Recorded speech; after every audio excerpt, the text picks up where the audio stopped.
You have received a spirit of adoption as sons through which we cry, Abba, Father. The Lord be with you. And with your spirit. A reading from the Holy Gospel according to Matthew. Glory to you, O Lord. Jesus said to his disciples, "In praying, do not babble like the pagans who think they will be heard because of their many words. Do not be like them. Your Father knows what you need before you ask Him. And this is how you are to pray. Our Father who art in heaven, hallowed be thy name. Thy kingdom come, thy will be done on earth as it is in heaven. Give us this day our daily bread, and forgive us our trespasses, as we forgive those who trespass against us. And lead us not into temptation, but deliver us from evil. If you forgive others their transgressions, your heavenly Father will forgive you. But if you do not forgive others, neither will your Father forgive your transgressions." The Gospel of the Lord. Praise to you, Lord Jesus Christ. Kinahanglan ang tanan nga Katoliko connected gid sa ila parish priest.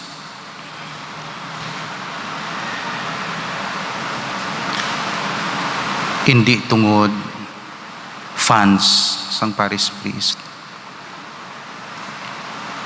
Tungod gusto naton magpabilin sa estado sang grasya sang Dios. Kag ang grasya nagaagi sa sakramento. That's why we call the sacraments the channels of grace. Nga si Kristo gid nagtukod. May mga grasya nga hindi sakramento, direkta halin sa Dios. Pero ang grasya sang kaluwasan nagaagi sa channel, baptism, confirmation, Eucharist. Wala mo na iya ginadasalo halin sa babaw, kundi nagasulod ka sa misa para ka makabaton ka sang lawas ni Kristo. Kakadto ka sa confession para mapatawad di mo sala. Amo na yang aton pag-entyende kung magsiling kita, keep yourself in the state of grace. Butang balon, kadto ka sa channels of graces. Kag ang channels may ministers. Ang minister, pari, gin-establish ni Christ. Ang priesthood, para nga may ma-ensure nga available ang grasya, kay available ang mga channels of graces. Kung ang isa ka Katoliko disconnected sa channels ng grace, ano matabo sa iya? Kalag. Madaog siya sang panulay, kay wala sa sang grasya. Wala siya gakaon spiritual, wala siya food. Wounded siya spiritually, kay may sala siya. Weakened siya. Clouded iya mind, wala sang Holy Spirit. Madaog siya sang selfishness. Diri sa Our Father, tatlo: sin, temptation, and the evil one. That's why sa Our Father, forgive us our sins. Lead us not into temptation, but deliver us from evil. Tanawab lang pagplastar ni Christ. Andam ka mo sini, tatlo ni mo. Sin, nahimo mo na. Temptation, wala mo pa mahimo, pero ma-influence sa imo. Kag ang sin and temptation, halin sa evil one.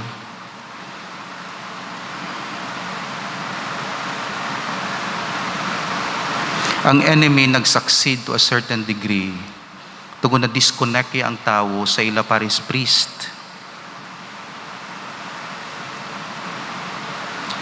Una nga ginhimo sang enemy nga nagasiling, pwede ka man masalbar nga wala man parish priest, direkta ka lang sa Dios. error na nga daan. Another way nga ginhimo sang enemy, ikaw lang ya debosyon, ikaw lang ya pangamuyo, hindi mo kinahanglan tong sakramento. Ginpa-disconnect. Another way, pari ang ginatake. Either sa pari mismo kay na weekend, kay nakahimo sala, o naway nakahimo sala, pero may media nga nagapublish para ma-weekend. Ngayon mga tao mo lang na sila, damo pa nga nila sala sa ato na nagtulok sa pari, wala nagtulok sa channel sang grace. Do pareho ba lang nga nagtulok sa moralidad sang doktor, way nagtanaw sa skill sang doktor. Kaya kung kaisa ang doktor immoral, pero skillful, iti ministry service na mo. Pero nami gidyang sakto wala ko yan naga-justify.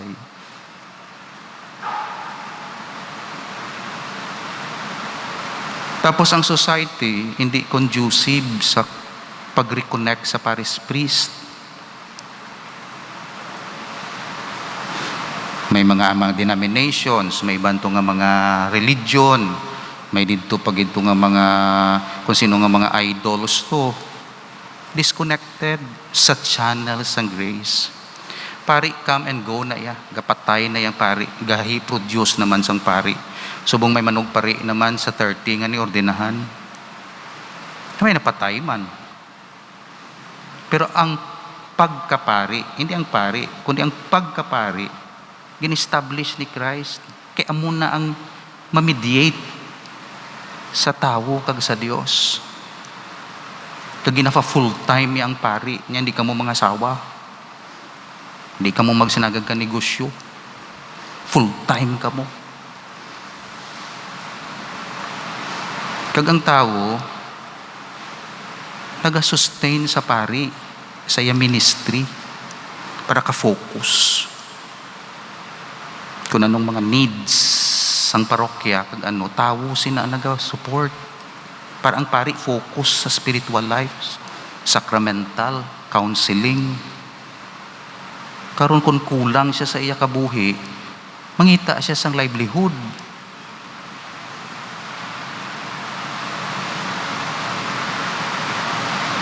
Amo na yang atong dynamic sa parokya.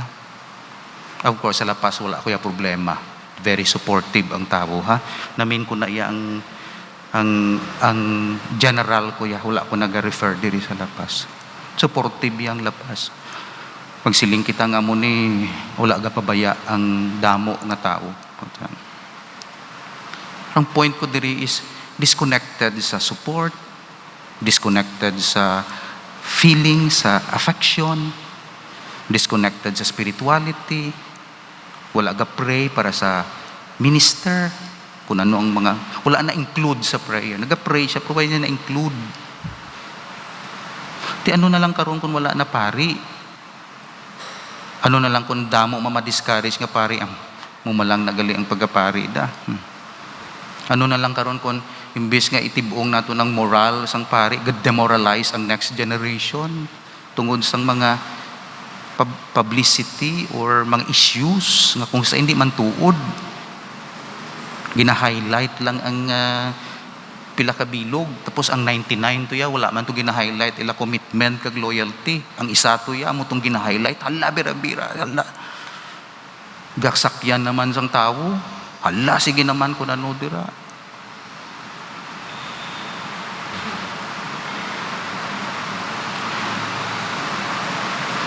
Ti part na sa ngaton gid solicitude and concern. Pagkapari, ti iban gani gina-prepare nila ila apo, kabataan, seminarista. May mabulos sa amon mong, ti seminarista, tabuligan ta. Kula pari din ang next generation makuha, disconnected na nga daan, ginalait pa sa media, ginaano pa. Tapos wala pa sa masulod dira karon, wala sa. Ti sino na lang ma-channel, isang ensure nga may channel na grace. Din madangup ang tao, abi. Basta grasya sang kaluwasan. Kung masakit ti sa doktor kung education ti DepEd. Pero ang spiritual, wala man na sila ang mayor, presidente, di man na kapatawad sang sala. Di na kabukas sang ginharian sang langit, kay wala kada isa may function mo. Ginhatag niya sa pari. Nga function sang Dios kag si Kristo ginaya nag-institute. That's why, mabalik ako sa una kong nga punto, ang Katoliko dapat connected. Affection, intention, spirituality, ontologically, ang iya being connected. Hindi lang sa Diyos, kundi sa mga means and ministers naging bilin sang Diyos, simbahan in general. Kay dira ka mainom sang tubig sang kaluwasan, amo nang bubon mo. May bubon ka tapos hiluan sang iban, pabayaan mo. May bubon ka tapos malai mo bubon, pabayaan mo. No, kay dira ka nagakuha sang imo living water. Source of living water. Tapos pabayaan to, wala man to ti. Tapos mareklamo na kung wala na sang tubi, wala na sang grasya, nano na yung tabo sa aton, di na, kahit wala na tatap.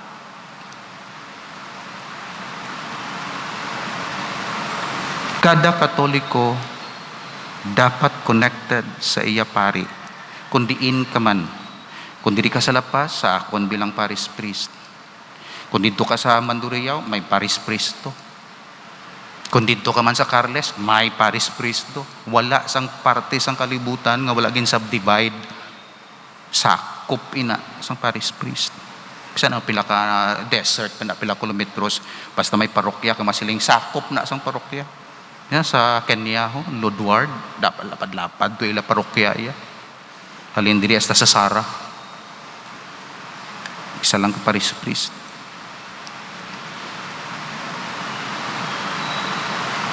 Kamo na pagka-importante. Kay nga ang ginabunggo ta, sin, temptation, and evil one.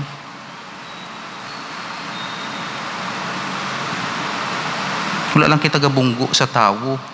Ining mga corruption, halin lang na sa temptation nga nagsukomb.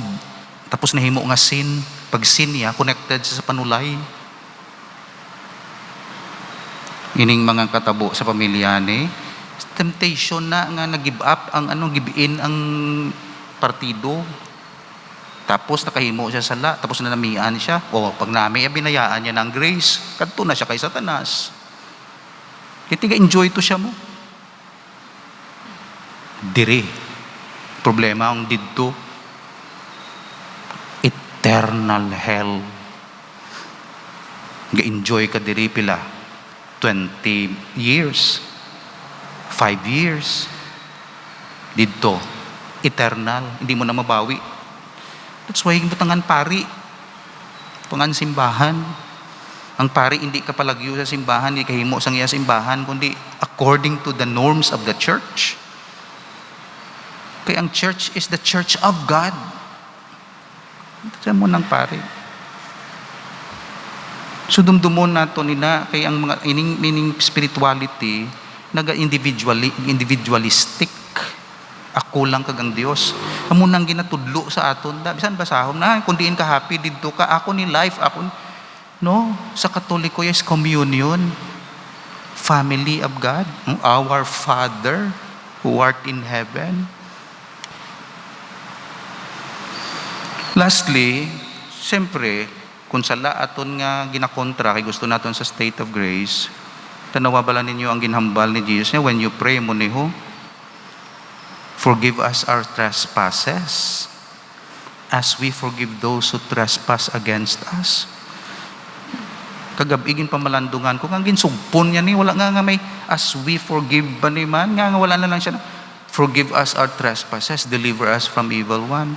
Kung nga ni man piyong kumata mo ni man, na-realize ko mo ni. Kung mangayo gali ako patawad sa iya, I-examine kung akong conscience in relation sa iban nga tao. Patawara ako, subong, ginapatawad ko siya. Kaya kung kaisa ga pangayo ka sa patawad, pero wala examination of conscience and relationship sa iban. Tagai ako, subong sang paghatag ko sa iban. Wala man na diri, pero amo na ang spirituality. Pamatii ako, subong nga nagapamati man ko sa iban. Higugmaa ako, subong nga ginahigugma ko man ang iban. Kaya kung wala sang second part, wala ka gahigugma, sige lang imo pangayo di. Ni patawara ko. Tapos diriya wala sang epekto. That's why kanugid kay Lord sa iya wisdom. Niya patawaron ka. Pero examine mo anay kung na ngayon musta ka imo, yaga patawad ka man sa iban. Parable of the tenant, dumduman nyo to. Isa ka milyon utang ya sa amo. Nangayo patawad, ging patawad sang amo. Pagwaya, kita yang pareho yung sulugoon, ging kugaya. 500 malang to. Utang. Kugaya. Bayre. Nakig ang amo niya, ging patawad ko. Ikaw nga, di ka patawad.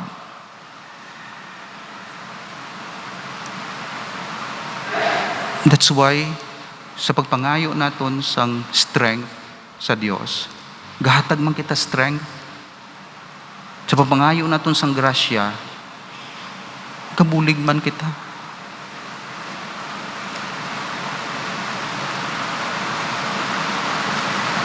Iban ka pangayo grasya, kay kuhaon niya pag itong iban, niya tagay ko kay gamiton, kuhaon ko pa ito iba duta, ya kuhaon ko. Nangayo ka na mo, tapos manguha ka pa diri, o tipon mo tanan. Katoliko, no? Pareho. Higugma. Palangga ako. Palanggaon ko man eh. Palawira ka buhi ko. Maserbe ko. Tagay ko sang good health. Himuon ko duty ko.